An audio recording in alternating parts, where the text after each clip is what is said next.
Hey guys, I'm Anna, and today I'm going to show you how to fix Employment Hero mobile app not working. So first of all, you need to make sure you're running the latest version of the app. Open up App Store on your device, and then tap on this search icon in the bottom right corner.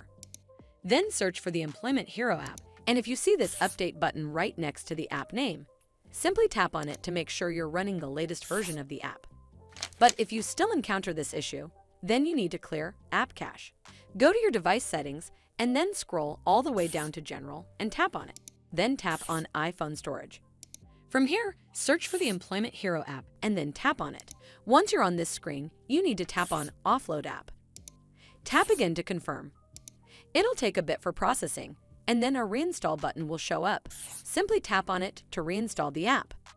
This should fix the issue, but if it doesn't, then you need to completely reinstall the app. Follow the on-screen instructions to navigate all the way to the app page. Once you're on this screen, tap on Delete App to uninstall the app from your device.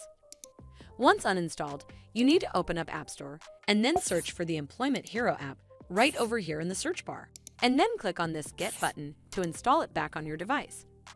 Hopefully, this will fix the issue. And if it did, then make sure you give this video a super thanks by clicking on this heart icon to help support the channel, and don't forget to hit that subscribe button. We'll see you in the next one.